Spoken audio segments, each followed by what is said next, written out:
जय गुरुदेव। साधना की प्रायोगिक इस कार्यशाला के चतुर्थ चरण में आप सबका स्वागत है।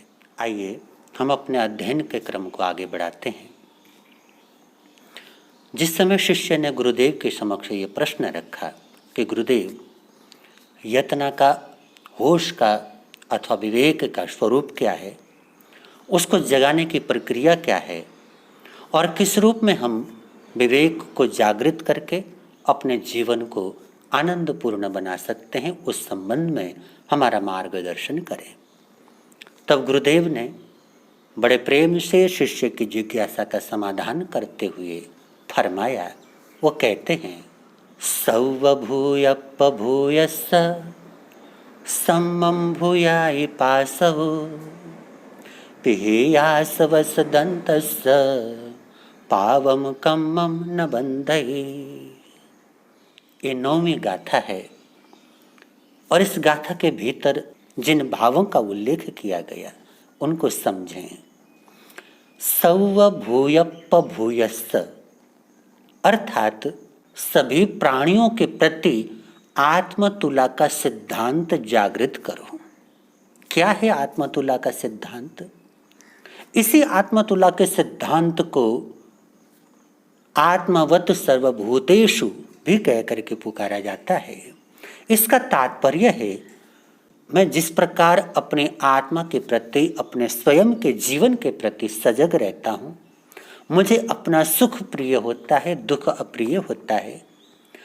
सुख सुविधा अनुकूलता मुझे अच्छी लगती है, प्रतिकूलता मुझे अच्छी नहीं लगती। जैसा बोध मेरे भीतर में स्वयं के लिए होता है, वैसा ही बोध मेरे भीतर में जीव मात्र के लिए होने लग जाए, प्राणी मात्र के लिए होने लग जाए। अपने और पराये का भेद समाप्त हो जाए, जीव को जीव के रूप में मैं समझ सकूं और जैसे चिंता मुझे अपनी होती है, उसी प्रकार की चिंता प्रत्येक जीव की होने लग जाए, अर्थात संपूर्ण जगत की होने लग जाए। अर्थात मैं अपने जीवन को इतना व्यापक कर लूं कि सारी समष्टि मेरा जीवन बन जाए। जैसे जैसे आत्मा व्यापक बनती है तो विश्वात्मा हो जाती है। तो विश्वात्मा बनने का अर्थ ये नहीं है कि मेरी आत्मा बड़ी हो जाएगी और संपूर्ण विश्व के अंदर फैल जाएगी, ऐसा इसका अर्थ नहीं है। इसका अर्थ है कि जिस प्रकार मुझे अपने आत्मा के प्रति लगाव होता है, उसकी चिंता होती है, उसकी अनुकूलता प्रतिकूलता का मुझे ख्याल होता है, उसी प्रकार संपूर्ण ब्रह्मांड के प्रति मुझे ख्याल होने लग जाए, मुझे चिंता होने लग जाए। अर्थात जैसे मैं अपनी फिक्र करता हूँ, वैसे संपूर्ण जीव जगत की फिक्र करने में प्रवृत्त हो जाऊं। कई बार ऐसा लगता भी कि क्या ऐसा संभव है, किंतु महापुरुषों के जीवन को देखें तो सचमुच में ऐसा संभव है। इसलिए महापुरुष हमारे कोई माता पिता नहीं लगते थे, दादा दादी नहीं लगते थे, चाचा चाची नहीं लगते थे, फिर भी आज तक हम लोग महापुरुषों का नाम स्मरण करते हैं। प्रातः उठ करके दुनिया राम राम करती है, राधे राधे करती है, जय जिनेंद्र करती है और भगवान का नाम लेकर के अपने दिन की शुरुआत करते हैं। ऐसा क्यों? जबकि भगवान के साथ तो डायरेक्ट हमारा कोई संबंध था भी नहीं। जिन लोगों के लिए अच्छे थे उन लोगों की बात अलग है, जिन लोगों के लिए बुरे थे उनकी बात अलग है। हमारा तो कोई डायरेक्ट संबंध हुआ भी नहीं, फिर भी हम लोग प्रातःकाल उठ करके सबसे पहले भगवान को स्मरण करते हैं, उनका नाम जपते हैं। उसके पीछे का कारण एक ही है कि उन्होंने अपनी आत्मा का इतना विकास कर लिया। जैसे यहाँ पर कहा गया कि आत्मा विश्वात्मा बन जाए, वो विश्वात्मा की भूमिका तक स्वयं पहुँच गए। और जब विश्वात्मा की भूमिका में कोई पहुँच जाता है, उसके लिए कोई पराया नहीं रहता, कोई दूसरा नहीं रहता, सारा का सारा जगत उसकी आत्मावत बन जाता है।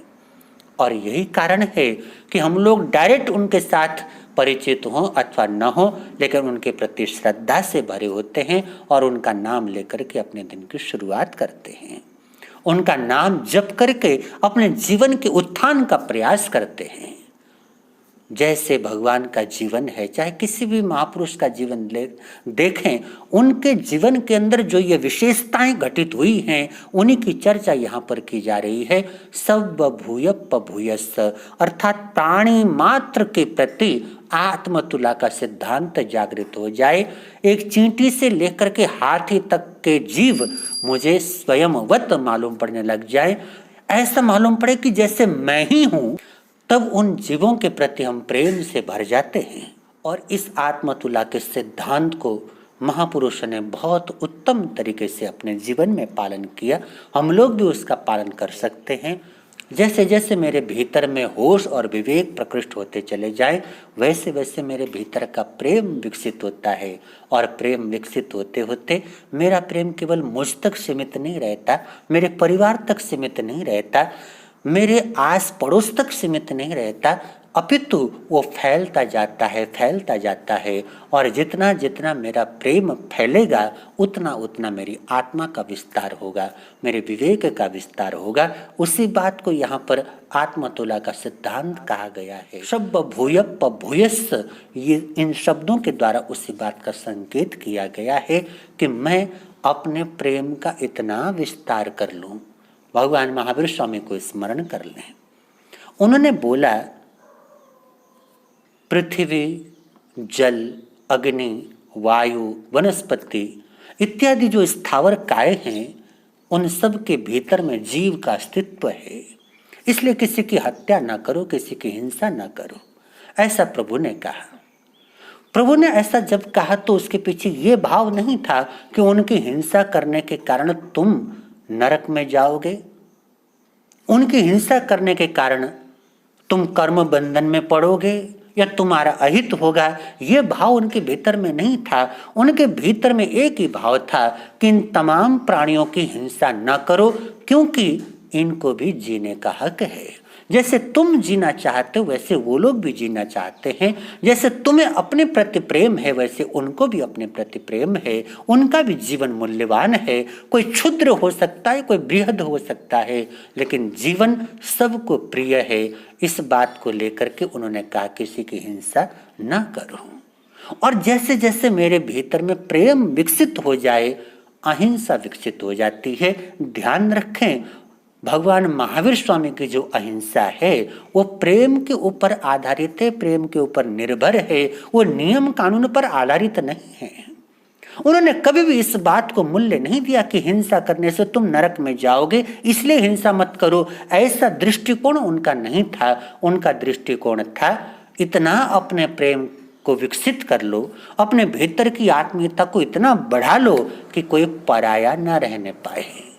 सारी वसुधा तुम्हारे जीवन की तरह हो जाए, तुम्हारा जीवन इतना विराट बन जाए कि सारी वसुधा मालूम पड़े कि तुम ही हो। और जब हमारे आत्मा का इतना विकास हो जाता है कि मैं ही सारी वसुधा हूं, तब किसको मैं मारूंगा, किसकी हत्या करूंगा, किसकी हिंसा करूंगा, किसके प्रति राग द्वेष करूंगा, तब तमाम बुराइयों से मैं बच सकता हूं। इतना प्रेम से भर जाता हूं कि कोई पराया नहीं रहता। और तब मेरा जीवन प्रेम का स्रोत बन जाता है, प्रेम की खदान बन जाता है। तब मैं लोगों को प्रेम बांटता हूं।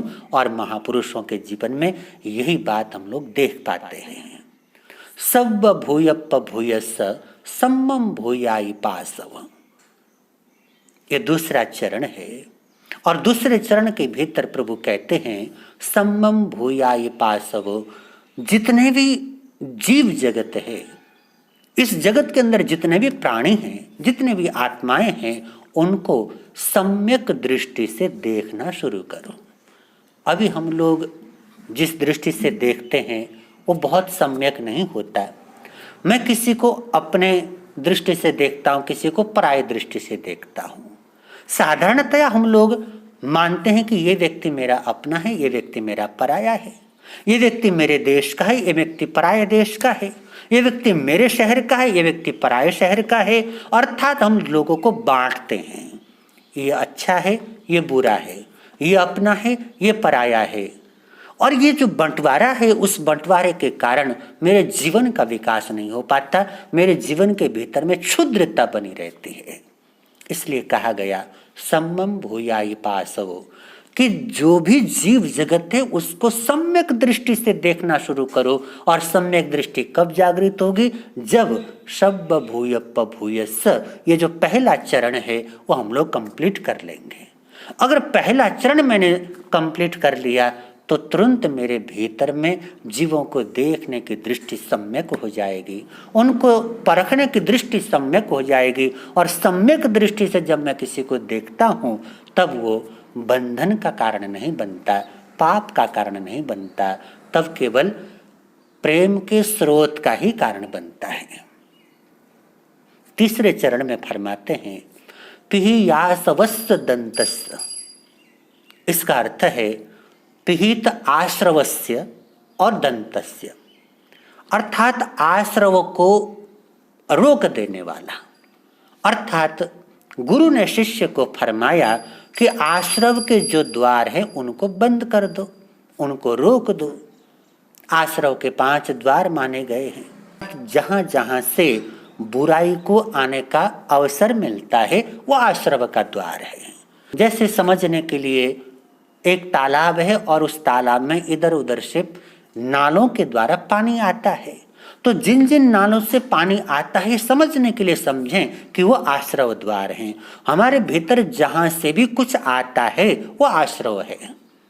और ऐसे जहां जहां से बुरे विचार आते हैं, बुरे ख्याल आते हैं, बुरा अध्यवसाय पनपता है, जहां जहां से मेरे भीतर में बुराइयों को आने का अवसर मिलता है वो आश्रव द्वार है। और ऐसे तमाम आश्रव द्वारों को बंद कर दो। पिहित आश्रवस्य, अर्थात आश्रव द्वारों को बंद करने के बाद मेरे भीतर में बाहर से बुराई को, गलत विचारों को आने का अवसर नहीं मिलेगा। मैंने द्वार बंद कर दिया, अब बाहर का गलत ख्याल मेरे भीतर नहीं आ पाएगा। और उसके बाद कहते हैं दंतस्य, अर्थात दांत। दांत का मतलब है ये जो हमारी 5 इंद्रियां हैं, श्रोत्र, चक्षु, घ्राण, रसना और स्पर्श, इन 5 इंद्रियों के ऊपर मेरा पूरा का पूरा अनुशासन हो जाए। क्रोध, अभिमान, छल कपट, जिसको माया भी बोला जाता है, और लोभ, ये 4 कषाय हैं जिनके द्वारा आत्मा कलुषित बनती है। इन चारों कषायों को जिसने अपने जीवन से दूर कर दिया है, तथा मन, वचन और काया, ये 3 योग हैं। इन तीनों के तीनों योगों के ऊपर जिसने अपना आधिपत्य स्थापित कर लिया है, अपना साम्राज्य स्थापित कर लिया है, अर्थात उसका मन उसके अनुशासन में है, उसकी वाणी उसके अनुशासन में है और उसका शरीर उसके अनुशासन में है। मन, वचन, काया पूरी तरह से उसके अनुशासन में हो गए। ऐसा जो साधक है वो दांत है, जिसको जितेंद्रिय कहिए, दमितेंद्रिय कहिए। ऐसा दांत साधक और ऐसे आश्रवों के द्वारों को रोक देने वाला साधक, उसके लिए कहते हैं पिहि आसवस्य दंतस्य पावम कम्मम न बंधहि। ऐसा करने के बाद पाप कर्मों का बंधन नहीं होगा। इसी बात को कर्मयोगी योगेश्वर श्री कृष्ण भगवान ने अपने गीता के उपदेशों के भीतर फरमाया है। गीता के 5 अध्याय के 7 श्लोक के अंदर वो कहते हैं योग युक्तो विशुद्धात्मा विजितात्मा जितेंद्रियः सर्वभूतात्मा भूतात्मा कुर्वन्नपि न लिप्यते। अर्थात जिसका मन अपने वश में है, जो जितेंद्रिय है एवं शुद्ध अंतःकरण वाला है और संपूर्ण प्राणियों को आत्मा रूप मानने वाला बन गया है, ऐसा कर्मयोगी कर्म करता हुआ भी उन कर्मों से लिप्त नहीं रहता। अर्थात जिसका मन अपने वश में है, अर्थात जो मन का स्वामी बन गया है, जो जितेंद्रिय ही इंद्रियों का स्वामी बन गया है, और विशुद्ध अंतःकरण वाला, अर्थात वही आत्मतुला का जो सिद्धांत, उसी की चर्चा यहाँ पर की गई है कि आत्मवत् सर्वभूतेषु, संपूर्ण जगत को आत्मा के समान देखने वाला, उसको बोध करने वाला ऐसा जो साधक है वो कुर्वन्नपि न लिप्यते, कर्मों को करता हुआ भी उन कर्मों से लिप्त नहीं होता, अर्थात कर्मों के बंधन से मुक्त हो जाता है, पाप से मुक्त हो जाता है। तो ठीक यही बात भगवान कृष्ण ने भी अपने गीता के उपदेश के अंदर फरमाया, वही बात यहाँ पर साधक के लिए बतलाई गई है। इस बात का हम लोग जितना ज्यादा अपने जीवन के अंदर प्रयोग करें उतना लाभ होगा। तो संक्षेप में यहाँ पर 4 शर्तें बताई गई। पहले नंबर पे सब भूयप भूयस, अर्थात आत्मतुला का सिद्धांत जागृत कर लेना, आत्मवत सर्वभूतेषु की भावना को विकसित कर लेना। दूसरे नंबर पर सम्मम भूयाई पासवो, तमाम जीवों को देखने की जो दृष्टि है वो सम्यक बना लेना, प्रेम पूर्वक उनको देखने का भाव जागृत हो जाए, प्रेम की दृष्टि विकसित हो जाए और मेरे भीतर में प्रेम का स्रोत विकसित हो जाए, ऐसा अपने जीवन को विकसित कर लेना। पिहित आश्रवस्य, आश्रव द्वारों को पूरी तरह से रोक देना और दांत हो जाना। दांत हो जाने का अर्थ 5 इंद्रियों के ऊपर कंट्रोल, 4 कषाय दूर और 3 योग मन वचन काया, इन 3 योगों के ऊपर पूरी तरह से मेरा आधिपत्य हो जाए, तब मैं दांत हो जाऊंगा। तो ये 4 शर्तें हैं होश को बनाए रखने के लिए, यतना को बनाए रखने के लिए और विवेक को जागृत बनाए रखने के लिए। इन 4 शर्तों के ऊपर जो साधक खरा उतर जाए, कहते हैं पावम कम्मम न बंधई, उसके पाप कर्मों का बंधन नहीं होता। और ऐसे पाप कर्मों से जो बच जाए उसके भीतर में पुण्य ही पुण्य, धर्म ही धर्म, आनंद ही आनंद व्याप्त हो जाता है। ऐसा करने के बाद हमारा जीवन कितना आनंद से भर सकता है, महापुरुषों को देख करके आप उसका अनुमान लगा सकते हैं। आज के लिए इतना ही। अगली गाथा की चर्चा हम अगले पाठ के अंदर करेंगे। इतने प्रेम से मेरे शब्दों को सुना उसके लिए मैं कृतज्ञ हूँ। आप सबके भीतर में विराजमान परमात्मा रूपी पवित्र आत्मा को मेरे कोटि कोटि नमन। जय गुरुदेव।